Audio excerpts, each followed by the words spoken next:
iniciar, agradezco mucho a los organizadores de este ciclo de conferencias, en especial al padre Miguel Concha, con quien me une la amistad. Y es para mí una alegría en estos 800 años hablar de uno de los grandes dominicos como es Bartolomé de las Casas. En estos 800 años pues realmente hay muchos nombres que deberíamos recordar, o por lo menos nombrar. Por ejemplo, Alberto Magno, Tomás de Aquino, Catalina de Siena, Maestro Eckhart, Vicente Ferrer. O más recientemente, Henry Lacordaire, Dominique Chenoux, Yves Congar, Santiago Ramírez, Aniceto Fernández, Gustavo Gutiérrez, Mauricio Bechot y Miguel Concha. Por citar solo algunos de los grandes maestros en las ciencias humanas. Todo esto sin dejar de recordar a Dominique Pire, Premio Nobel de la Paz 1958. Dadas las circunstancias políticas, sociales y económicas que vivimos ahora en México, donde nos encontramos prácticamente secuestrados por un sistema político corrupto que nos está llevando a la barbarie, deseo compartir con ustedes un breve estudio sobre Fray Bartolomé de las Casas, cuya vida y pensamiento en el siglo XVI nos puede aportar luces para la sociedad tan inhumana e injusta en la que ahora nos encontramos, en particular en México. Son 40 minutos, entonces trataré de resumir, de ver algunas cosas de mi texto, tal vez un poquito más largo. Fray Bartolomé de las Casas fue un sacerdote secular español que posteriormente ingresó a la orden de los padres predicadores, motivado por el testimonio de vida de los primeros frailes dominicos llegados al así llamado Nuevo Mundo, en particular el testimonio de Fray Antonio de Montesinos y de Pedro de Córdoba, pioneros en la promoción de los derechos humanos en nuestro continente. He intitulado a esta reflexión el testimonio como elemento central de la visión religioso-política de Fray Bartolomé de las Casas. Habría mucho de dónde reflexionar a partir de Bartolomé de las Casas. Y en esto recuerdo y recomiendo la gran obra de Gustavo Gutiérrez, de 1992, En búsqueda de los pobres de Jesucristo. Mucho material, yo solamente voy a centrarme en el testimonio, porque a partir de ahí me parece que podemos entender mejor al maestro. ¿Por qué testimonio? Porque me parece que esta palabra es la que encierra mejor lo que fue la labor de evangelización y la vida misma del padre dominico. ¿Qué entendemos por testimonio? La palabra testimonio viene del latín testimonium, testimonio, y a su vez del griego marturas, mártir. Y la podemos entender de doble manera, pero guardando la misma idea. Aquel que ha vivido y que por eso puede aportar, hablar. Entre varias acepciones de la raíz latina testimonio, tomaremos como base testis, testigo, que viene de tercis o tercero, e indica que se trata de una tercera persona que participa en un litigio o debate entre dos contendientes y que por haber participado en la escena juzgada puede confirmar o negar lo que se está juzgando. La palabra latina testimonium viene a su vez del griego marturas, de donde viene mártir, e indica que alguien puede dar fe de algo porque lo ha vivido o presenciado en carne propia. Se trata, por lo tanto, de una fuente de primera mano. Entonces, aquí la idea, vamos a ver cómo Bartolomé de las Casas primero vive esta experiencia en el sentido fuerte de marturas griego, aquel que presencia, que está viendo lo que pasa, y después se convierte en un testigo, alguien que va a hablar, tercis, que va a defender. Presentaré mi exposición de la siguiente manera. En la primera parte hablaremos del testimonio en su acepción griega como marturas o vivencia profunda. Aquí vamos a analizar lo que podríamos llamar la conversión del joven clérigo Bartolomé de las Casas, que se convierte ya siendo sacerdote a partir de los indios. Va a entender su religión y la política misma de otra manera. En un segundo momento analizaremos el testimonio a partir de la palabra latina testis y tercis, testigo y tercero. Aquí vamos de la obra apologética de Bartolomé de las Casas, vamos a detenernos en la controversia de Valladolid, que es un ejemplo claro de esta defensa que hace del indio a partir de su experiencia. Y finalmente, en un tercer y último capítulo, abordaré algunos elementos de coincidencia entre Bartolomé de las Casas y Emanuel Levinas. La idea central de este estudio es mostrar que la categoría de testimonio, entendido primero como experiencia profunda de vida y posteriormente como compromiso social, están a la base de una sana e indispensable antropología. El testimonio implica primero la idea de haberse dejado afectar por el otro, por la otra, es decir, por la alteridad, por utilizar un término levinasiano.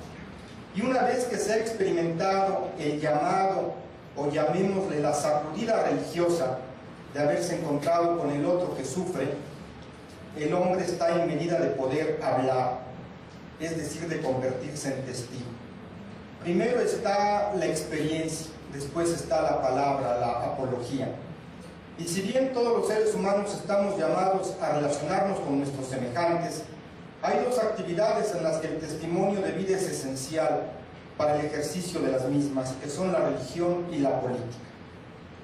Comenzamos nuestra reflexión número 1, el testimonio como martirio, la experiencia de vida como elemento central del humanismo religioso en Bartolomé de las Casas.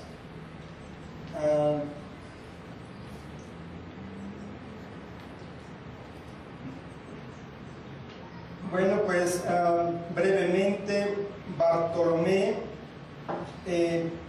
se interesa por el Nuevo Mundo, por lo que le contaba su padre Pedro de las Casas y su tío paterno Francisco de la Peñalosa, que participaron como militares en el segundo viaje de Colón. Las Casas, siguiendo los pasos de su papá, viaja con Colón y llega el 15 de abril de 1502 a la isla de la Española, hoy República Dominicana y Haití. Después de 2 meses de viaje y con cerca de 18 años de edad. Podemos, a partir de su llegada a la isla y luego al continente, podemos dividir la vida de Bartolomé de las Casas en 2 grandes periodos, antes de su conversión y después de su conversión. Y este después también se va a ir dando gradualmente y cada vez de manera más comprometida. El primer periodo anterior a su conversión es de 1502 a 1514, en donde se comporta como la mayoría de los españoles, cuya principal preocupación era la acumulación de oro. Participa contra la dominación de los indios y recibe una extensión de tierras o encomienda para su administración. Posteriormente, ya siendo sacerdote secular, participa también en la conquista de Cuba en 1510 y se le concede un repartimiento de indios. Lewis Hunt, uno de los más grandes lascasistas, dice al respecto: ya residente por casi una década, no era mejor que el resto de los hidalgos, aventureros dedicados a enriquecerse rápidamente. Conseguía esclavos, los hacía trabajar en las minas, atendía al cultivo de sus posesiones y tomaba parte en las guerras aniquiladoras contra los indios. Los asuntos del joven licenciado prosperaban y llegó a ser rico, si hemos de creer su propia indicación del monto de su renta anual. En 1512 Las Casas tomó parte de la conquista de Cuba y recibió en premio tierras y varios indios de servicio, aunque había tomado las sagradas órdenes en 1510. Fin de la cita. El segundo periodo en su vida lo podemos marcar después de su conversión, ocurrida el 15 de agosto de 1514, una semana antes de cumplir 30 años, en que pronunció un sermón durante el cual renunció públicamente a su repartimiento de indios, dejándolos en libertad y consagrando su vida para defenderlos. Y en esta conversión hay una segunda etapa o momento, que es su ingreso a la Orden de los Padres Dominicos en 1520, 6 años después.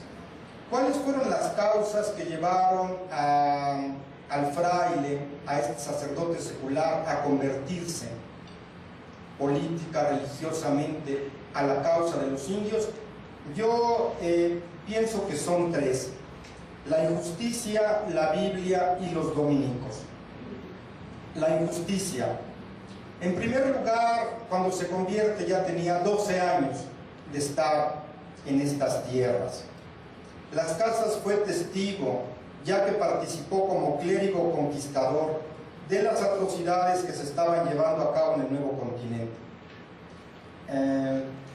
Algunos años más tarde, en su brevísima relación de la destrucción de las Indias, él escribirá, lo cito: todas las cosas que han acaecido en las Indias, desde su maravilloso descubrimiento y del principio que a ellas fueron españoles para estar tiempo alguno, han sido tan admirables y tan no creíbles en todo género, a quienes no las vido, que parece haber anublado y puesto silencio y bastantes a poner olvido a todas cuantas por hazañosas que fuesen en los siglos pasados se vieron y vivieron en el mundo.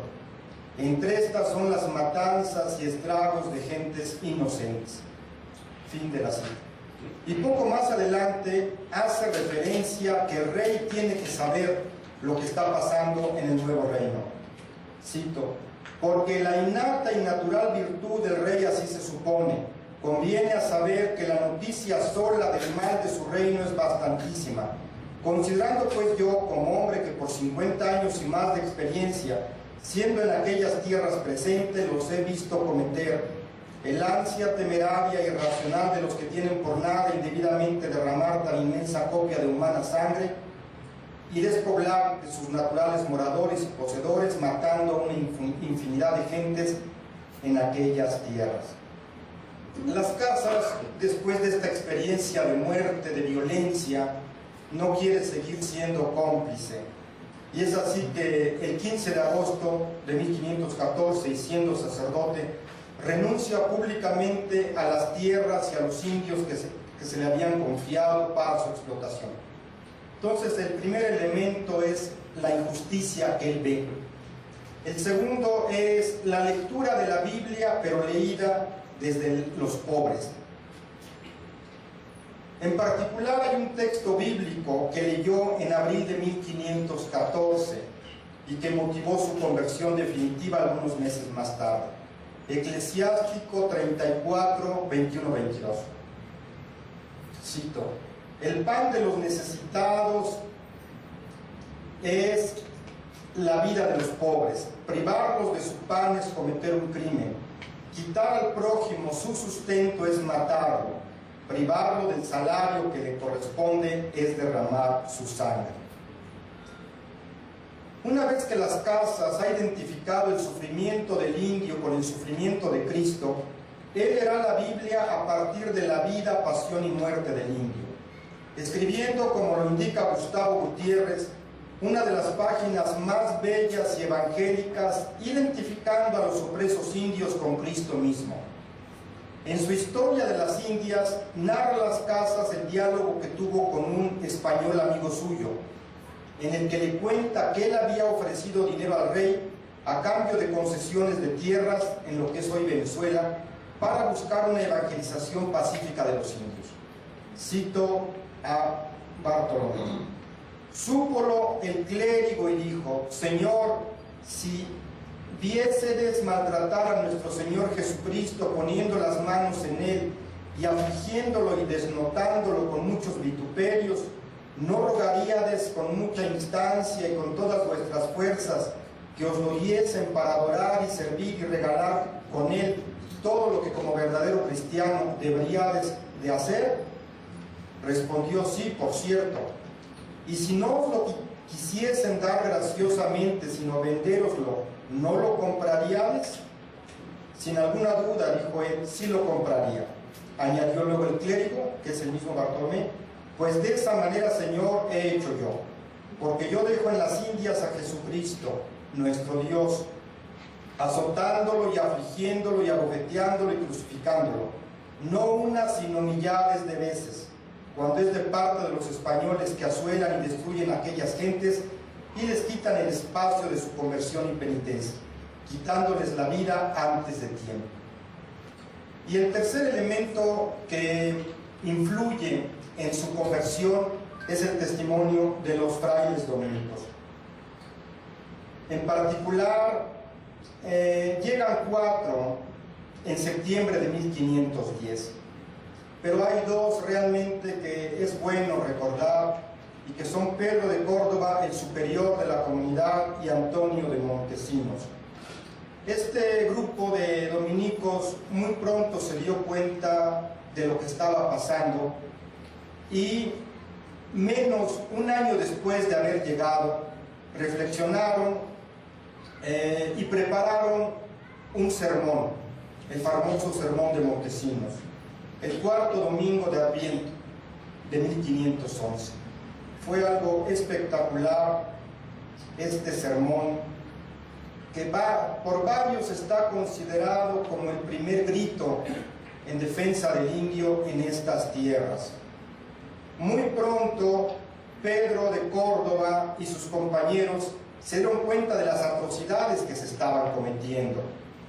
Tomaron entonces la decisión de predicar en los púlpitos públicamente en contra de la explotación de los indios. Fue así que en diciembre de 1511, un año después de haber llegado a la isla y pocos días antes de Navidad, eligieron a su mejor predicador, Fray Antonio de Montesinos, e invitaron a todos los encomenderos y residentes de la isla a participar con especial atención a la misa que se celebraría ese 4º domingo de Adviento, ya que tenían un mensaje muy importante que transmitirles. En esa misa, Fray Antonio de Montesinos pronunció lo que para muchos está considerado como el primer gran discurso en defensa de los indios en este continente. En el Evangelio de ese 4º domingo de Adviento se había leído el Evangelio de San Juan, que dice: yo soy la voz que clama en el desierto. Fray Antonio de Montesinos contextualizó el mensaje del profeta Juan el Bautista a la situación de injusticia que vivían los indios y dijo: voy a leer solamente algunas frases de su sermón. Para os los dar a conocer me he subido aquí, yo que soy voz de Cristo en el desierto de esta isla. Y por tanto conviene que con atención, no cualquiera, sino con todo vuestro corazón y con todos vuestros sentidos la oigáis, la cual voz os será la más nueva que nunca oísteis, la más áspera y dura y más espantable y peligrosa que jamás no pensasteis oír. Esta voz, dijo él, aquí citado por Bartolomé, que recopila este discurso. Esta voz, dijo él, que todos estáis en pecado mortal y en él vivís. Morís por la crueldad y tiranía que usáis con estas inocentes gentes. Más adelante, decid con qué derecho y con qué justicia tenéis en tan cruel y horrible servidumbre a aquestos indios. ¿Con qué autoridad habéis hecho tan detestables guerras a estas gentes que estaban en sus tierras mansas y pacíficas, donde tan infinitas de ellas con muertes y estragos nunca oídos habéis consumido? ¿Estos no son hombres? ¿No tienen ánimas racionales? ¿No sois obligados a amarlos como a vosotros mismos? ¿Esto no entendéis? ¿Esto no sentís? ¿Cómo estáis en tan profundidad de sueño y tan letárgico dormido? Tened por cierto que en el estado en que estáis no os podéis más salvar que los moros o turcos que carecen y no quieren la fe de Jesucristo. Bueno, los 3 elementos me parecen importantes. Pasamos ahora al capítulo segundo, el testimonio como tercis, tercero, el compromiso social como elemento central del humanismo político en Bartolomé de las Casas. A partir de su conversión, toda la vida de Bartolomé de las Casas será en función de la defensa de la dignidad de los indios, escribiendo una innumerable obra apologética.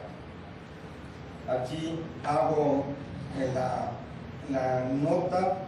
En Alianza Editorial publicó sus obras completas, que son 14 tomos, que por cierto cuesta mucho trabajo conseguirlos, y lamentablemente aquí en México pues no tenemos las obras completas, y mandarlas a pedir de España pues sale muchísimo. Bueno, es una innumerable obra apologética y realizó viajes a España para hablar con autoridades civiles y eclesiales para defender la causa de los indios. Falleció en Madrid el 18 de julio de 1566 a la edad de 92 años. En este capítulo vamos a analizar como ejemplo de su amor y defensa de los indios su participación en Valladolid, España, entre 1550 y 1551, cuando se llevó a cabo el célebre debate entre el teólogo oficial de la corte española, el sacerdote Juan Ginés de Sepúlveda, y el defensor de los indios, Fray Bartolomé de las Casas. Nos parece interesante tomar como ejemplo de compromiso político dos actitudes totalmente opuestas, que buscaron dar razones sobre un mismo tema. La pregunta central en aquel histórico debate fue: ¿es lícito utilizar la violencia para la evangelización de los indios? Juan Ginés de Sepúlveda, basado solamente en argumentos de razón y tomando como base fundamentalmente al filósofo Aristóteles, responde que sí, que hay que utilizar la violencia. Bartolomé de las Casas, basado en su experiencia de vida, responde que no. Es aquí donde podemos constatar, como lo indicábamos al inicio, la importancia del testimonio de vida. El haber sido testigo marturas de la injusticia y de la muerte prematura de los indios otorga a Fray Bartolomé de las Casas autoridad para hablar como su defensor, tercis, a partir de su testimonio. Sepúlveda habla solamente a partir de la teoría y del poder. Hay que recordar que nunca estuvo en el Nuevo Continente. Las Casas lo hace a partir de su vida. Juan Ginés de Sepúlveda era el filósofo, cronista y teólogo oficial del emperador Carlos V, y sin haber estado nunca en el continente americano, redactó en 1547 un pequeño tratado en forma de diálogo intitulado Demócrates Alter, o Tratado sobre las justas causas de la guerra contra los indios. En dicho texto, Sepúlveda defiende la guerra y el sometimiento de los indios por parte de los españoles, basándose en Aristóteles y en Santo Tomás. Sepúlveda se convierte así en el ideólogo y defensor de la guerra contra los indios, fundamentándose en la idea central de que los indios son bárbaros y merecen ser sometidos a la fuerza.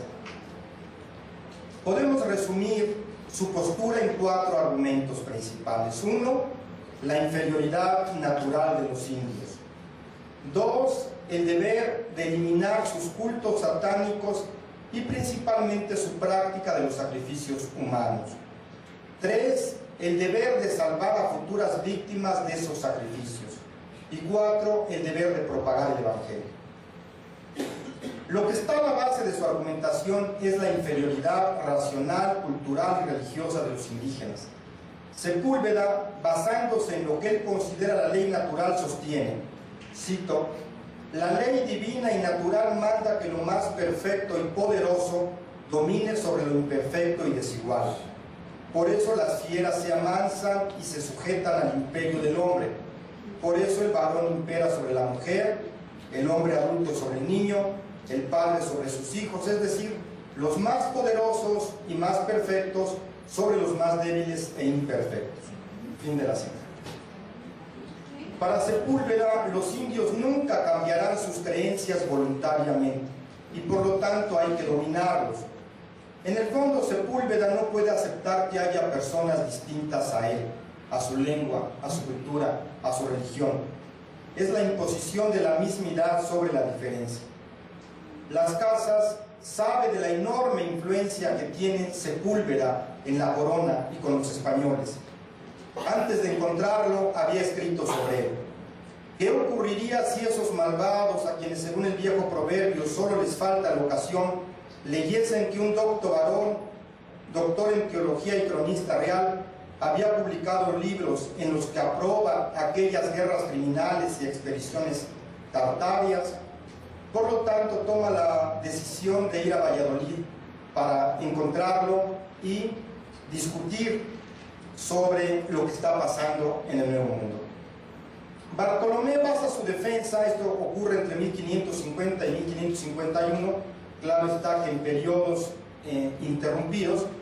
Bartolomé basa su defensa en las diferentes maneras en que se puede entender el término bárbaro, y apoyándose de la tradición aristotélico-tomista, distingue 4 modalidades del término bárbaro. 1, la crueldad. 2, hablar otra lengua. 3, la irracionalidad. Y 4, el ser pagano. Partiendo del presupuesto bíblico de que todos los seres humanos somos hijos de Dios, Bartolomé demuestra que las 4 acepciones de la palabra bárbaro pueden ser aplicadas a cualquier persona, no solamente a los indígenas. Por ejemplo, número 1, la crueldad. Esto no es propio de los indios, ya que también es común a los europeos, y la prueba es la crueldad con que los españoles tratan a los indios en el Nuevo Mundo. 2, el hablar otra lengua. Es común a todos los grupos humanos. Para los indígenas el español también es un bárbaro, porque habla una lengua distinta a la de ellos. 3, la irracionalidad. No se puede aplicar a las civilizaciones recién descubiertas, ya que en algunos aspectos supera incluso a las de la civilización occidental. Y 4, el paganismo es algo que ellos pueden dejar al convertirse al cristianismo, pero para esto Las Casas proponen una evangelización no basada en la violencia, sino en el testimonio. Aquí hago un paréntesis para invitarlos, no sé si hayan visto la película francesa La controversia de Valladolid, que yo les recomiendo. Me parece es 1 hora y media, muy pedagógica. Claro está, es una película y todo, pero es un material también para meterse un poco en el contexto. Para Las Casas es únicamente a partir del testimonio de vida cristiano que se puede lograr conversiones. La fe se propone, no se impone. No se puede hacer cristianos a la fuerza, ya que el fin no justifica los medios.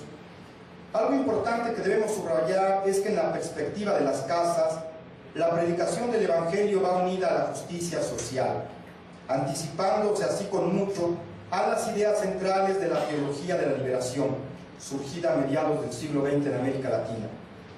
Propone una evangelización integral y profética, es decir, que anuncie pero también denuncie las injusticias sociales. Desde la perspectiva de Las Casas, no podemos separar la justicia con el anuncio del Evangelio. La teología y la política se encuentran en el terreno de la ética. Ambas ramas solo se justifican cuando buscan servir al indio y no servirse de él. En aquel histórico debate, los teólogos dieron la razón a Las Casas. Sin embargo, en la práctica siguió prevaleciendo la violencia y la negación del otro. Paso ahora brevemente al último punto, en el que trato de establecer un esbozo de diálogo entre Bartolomé de Las Casas y Emmanuel Levinas con respecto a la idea de testimonio. En el siglo XVI, Bartolomé de Las Casas nos habla de la importancia del testimonio como condición sine qua non para el anuncio del Evangelio y de la práctica política. Es solamente escuchando el clamor del pobre que entendemos la verdadera esencia de la religión y de la política, como servicio desinteresado prestado al otro. Tanto la religión como la política no deben ser usadas para explotar al otro, sino para servirlo. En el siglo XX, otro pensador religioso, Emmanuel Levinas, en otro contexto nos dirá prácticamente lo mismo. Tanto la religión como la política nacen o surgen del encuentro cara a cara con el otro. Analicemos las coincidencias entre ambos pensadores. Ser testigos de la barbarie es una coincidencia. Si a Fray Bartolomé de las Casas le tocó ser testigo de la barbarie en el siglo XVI, cuando los españoles realizaron lo que hoy en día se conoce como genocidio, muerte del otro por razones étnicas, políticas o religiosas, a Emmanuel Levinas le tocó ser testigo de la barbarie nazi a mediados del siglo XX en contra del pueblo judío. ¿Cuántos indios murieron durante aquellos años de la conquista? Es difícil saber con precisión la cifra de los muertos, ya sea por guerra, enfermedades o sobreexplotación por el trabajo.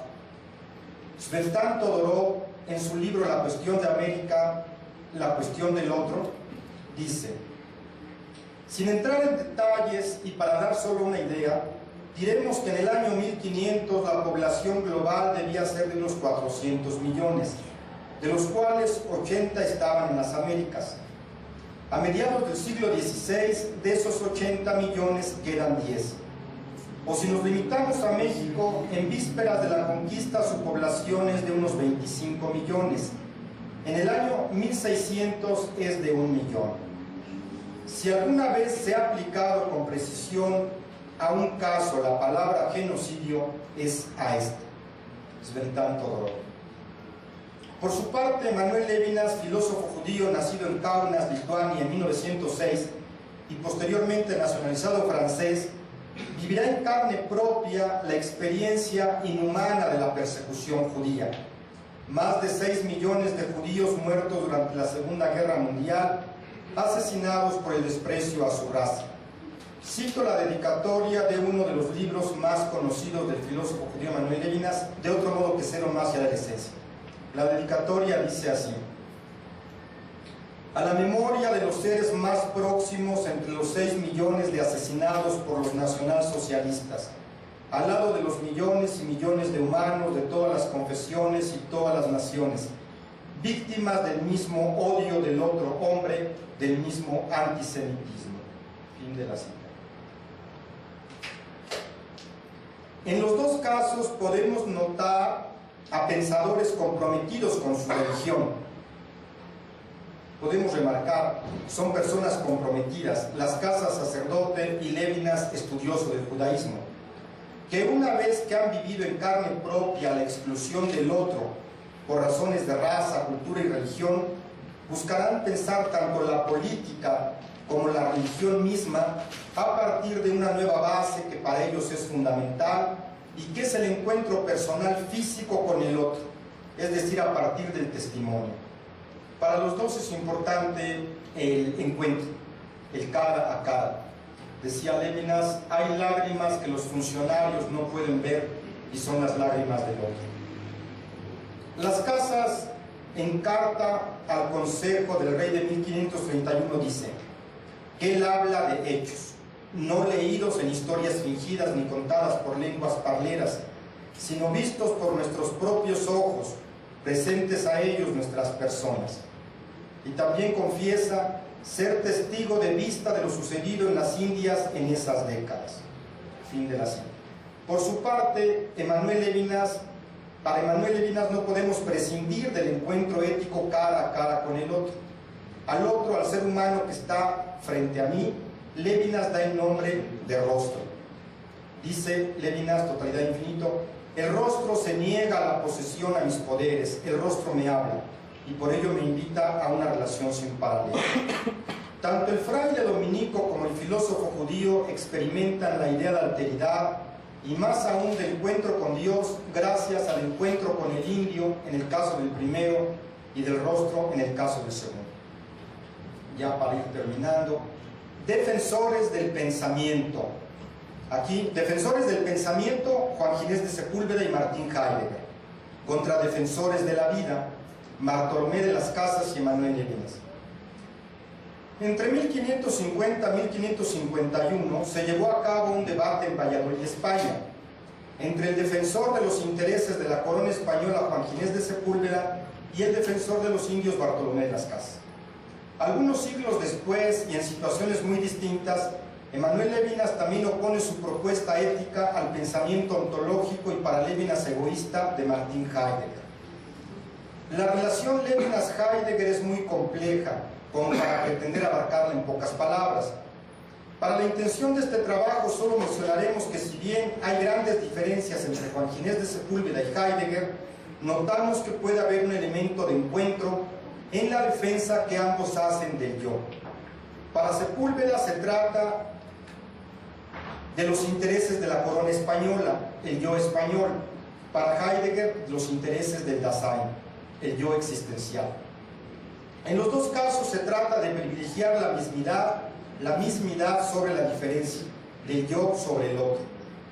Los dos pensadores se niegan a salir fuera de ese yo, español para Sepúlveda, existencial para Heidegger, porque ven en el yo el centro de todo. Claro está que para Sepúlveda la identidad tiene que ver con España. Ser humano es ser español, hablar, rezar y pensar como los españoles, o por lo menos tratar de asemejarse a ellos. Y para Heidegger la identidad tiene que ver con el ser. El Dasein debe ser el pastor y cuidador del ser, ya que en ese cuidado se juega el sentido mismo de su existencia. Y en este cuidado de España para el primero y del ser para el segundo se descuida al otro, al que sí tiene un rostro concreto, al ser humano, al indio, al judío, al inmigrante, campesino, niño de la calle, etc., o por llamarlo con un término genérico, al rostro. Bueno, por cuestiones de tiempo, hay una parte que intitulé El hombre es el pastor del ser en el humanismo de Martin Heidegger, y el hombre es el testigo del rostro del otro en el humanismo de Emanuel Levinas. Realmente se trata de optar hacia dónde van nuestros intereses. O están centrados en el yo, en la defensa de la mismidad, o algo sucede cuando nos encontramos con el otro. Este yo que se pensaba omnipotente se transforma en servidor del otro. A manera de conclusión, en estos días en que celebramos 800 años de vida de los padres dominicos, hemos reflexionado sobre la figura de Fray Bartolomé de las Casas, analizando su compromiso político y religioso a partir de la idea central del testimonio. ¿Por qué el testimonio? Porque es lo que está a la raíz de su conversión y de su defensa de los indios. ¿Qué es el testimonio? Es la vivencia profunda de algún acontecimiento que marca para siempre nuestras vidas. En el testimonio hemos remarcado dos momentos, que son la experiencia y la militancia. En el primero, del griego marturas, el sujeto vive una experiencia profunda en carne propia que marca su vida para siempre. En el segundo momento, la militancia, el sujeto se ve prácticamente obligado a hablar como testigo, de latín testis, de lo que ha visto, para que no se vuelva a repetir. La vida de Fray Bartolomé de las Casas ejemplifica bien el proceso de humanización al que estamos llamados todos y todas. Nacemos egoístas, como lo indica Emanuel Levinas, solo pensando en nosotros mismos. Nos consideramos el centro del universo y somos capaces de matar con tal de satisfacer el hambre del yo. Hasta que un día nos encontramos con alguien que cambia nuestra vida para siempre. En el caso de las Casas fue con el indio explotado, a quien Emanuel Levinas da el término genérico de rostro. Encuentro que establece un antes y un después en nuestras vidas y que teológicamente se llama conversión. Entre las vidas de grandes conversos como Saulo de Tarso, que se convertirá en San Pablo, podemos situar al fraile dominico Bartolomé de las Casas. Aquí nos podemos preguntar, ¿qué no eran miles de españoles los que ya vivían en la Nueva España en el siglo XVI? Entonces, ¿por qué solo algunos, la minoría, fueron sensibles al sufrimiento de los indios? Es una pregunta difícil de responder.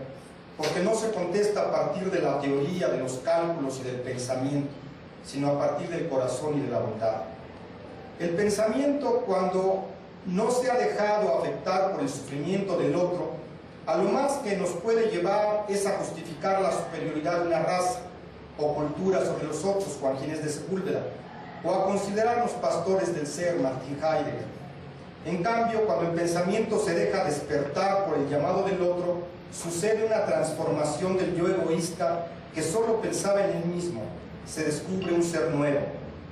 Yo soy otro, como decía el poeta Rimbaud, citado por Lévinas, o ya no soy yo quien vive, es Cristo quien vive en mí, como afirmaba San Pablo después de su conversión. El testigo es aquel que ha presenciado el sufrimiento humano y se convierte en profeta. Jesucristo narró por su parte la parábola del buen samaritano cuando alguien le hizo la pregunta centrada en el yo: Maestro, ¿qué debo hacer para conseguir la vida eterna? Jesús respondió con un caso muy concreto de exclusión. Bajó un hombre de Jerusalén a Jericó y cayó en manos de bandidos que después de haberlo despojado de todo y de haberlo molido a golpes, se fueron dejándolo medio muerto. Por casualidad bajaba por ese camino un sacerdote, quien al verlo pasó por otro lado de la carretera y siguió de largo. Lo mismo hizo un levita. Pero llegó cerca de él un samaritano que iba de viaje. Lo vio y se compadeció. Se le acercó y curó sus heridas con aceite y vino y se las vendó. Jesús deja a sus interlocutores desconcertados. La vida eterna no está basada en la preocupación de mi yo, sino en la preocupación por el otro, el tú. Entre más yo me olvide de mí mismo y piense en las necesidades de los otros, en particular de los excluidos, consigo sin darme cuenta y sin buscarlo la vida eterna. Vete y haz tú lo mismo, concluye Jesucristo la enseñanza de esta parábola, Lucas 10, 30-35. No hemos nacido para preocuparnos por nosotros mismos, sino para preocuparnos por los demás. En nuestra sociedad mexicana tan enferma del egoísmo de nuestros políticos, un egoísmo que corre el riesgo de extenderse y contagiarnos, el testimonio de vida de Fray Bartolomé de las Casas tiene aún mucho que aportarnos. Muchas gracias.